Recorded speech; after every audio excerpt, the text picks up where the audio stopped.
Hi, I'm very well, thank you. How are you? I appreciate you making some time for us, Kristen. I mean, very busy period here with the She Believes Cup. Got one game left, and I'll ask you. I mean, how do you feel about your performance? The goal against England is incredible. We just listened to the call from Sebastian Salazar, which I've hoped you've heard, and then the game against Spain, which was a little bit of a different kind of challenge. Yeah, I think that the team's in a great spot.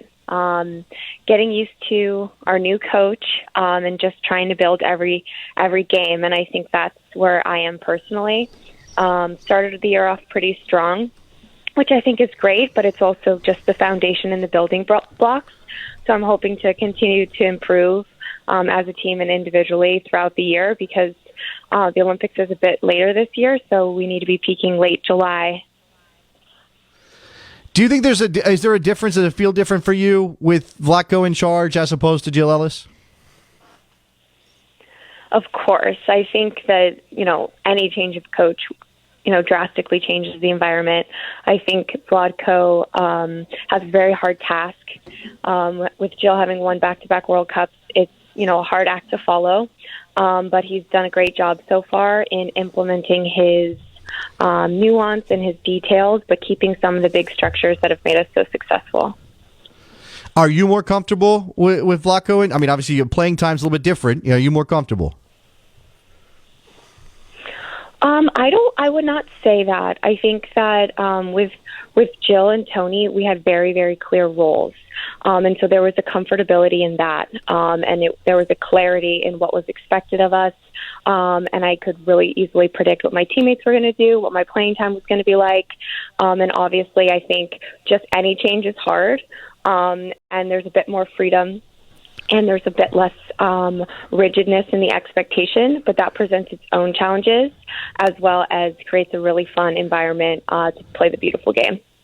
Well, do you feel as though, like expression is part of your game? We're all enjoying watching you play, and I imagine you're feeling pretty good about your game right now, considering your form. But is it like you're working towards something as a team and something more rigid, or do you imagine that or has Vlatko expressed that this is going to be part of it? That more room for that expression is part of the deal moving forward.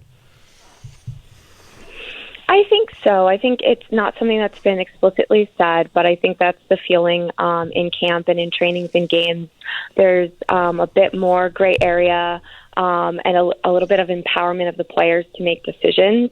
And I think that allows, people to express who they are and their individuality on and off the ball.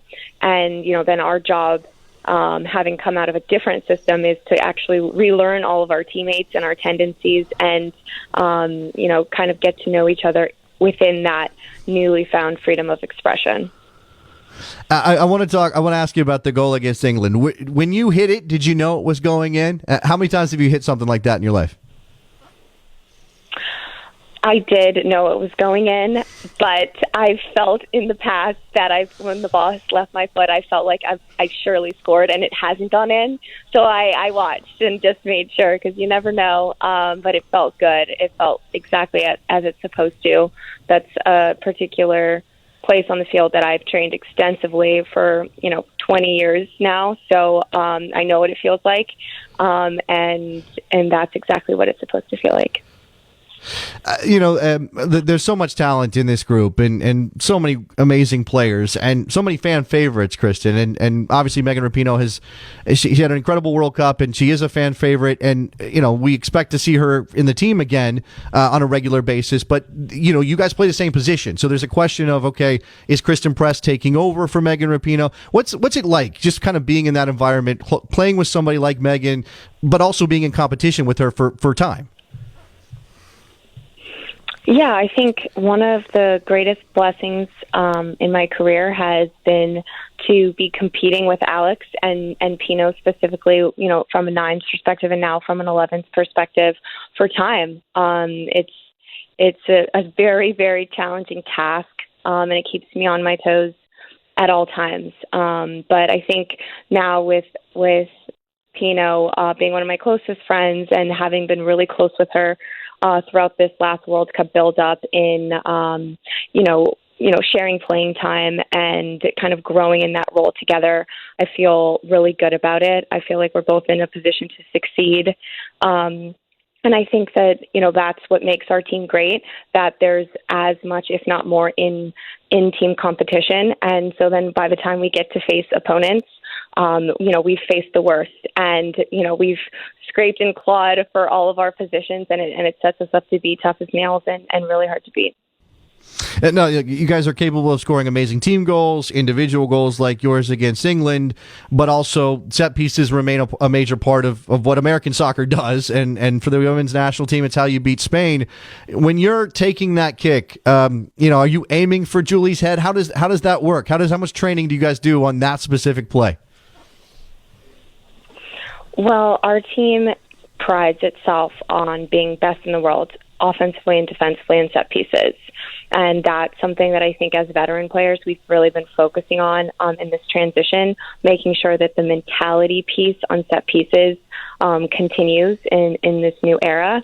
And we felt previously this year had been lacking.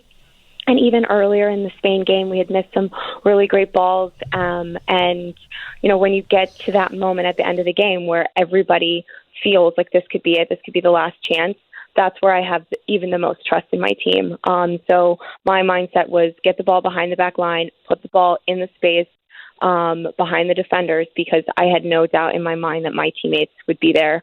I mean, Julie's an incredible target. She's always beating her player to the space. So anytime we serve a good ball, she's going to score it.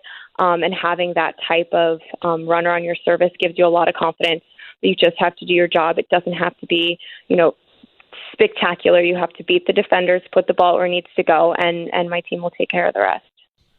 Jason Davis on the United States of Soccer talking to you, the U.S. Women's National Team's Christen Press, getting ready for the final game of the She Believes Cup tomorrow night against Japan. These games come pretty quick. Obviously, the She Believes Cup is not, it's not the biggest tournament, but it's still important, especially for preparation, Christen. So, how are you guys thinking about this Japan game after a comprehensive kind of win over England and a battle against Spain?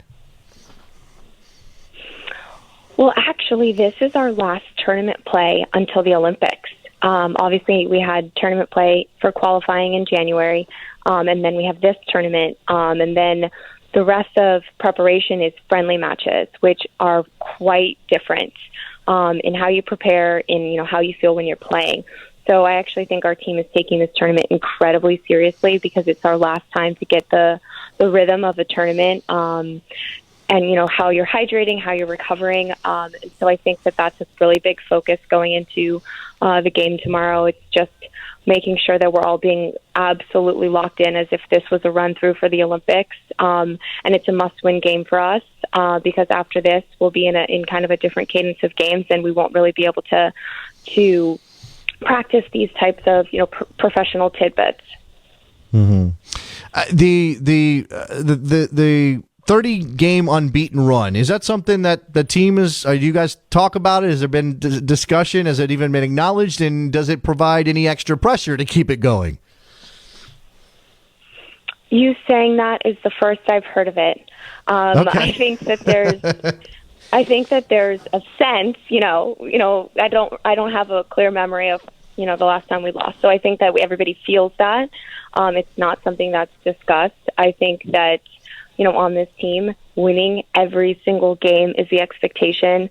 Losing feels very traumatic and unusual, and that's our job. It's our job to make it feel that way, to stay committed to those high expectations and that enormous amount of pressure, and then flipping that pressure on its head and allowing it to be our motivation and our fuel to keep going. I think that in the past we have not won this She Believes tournament, I want to say in 2 years.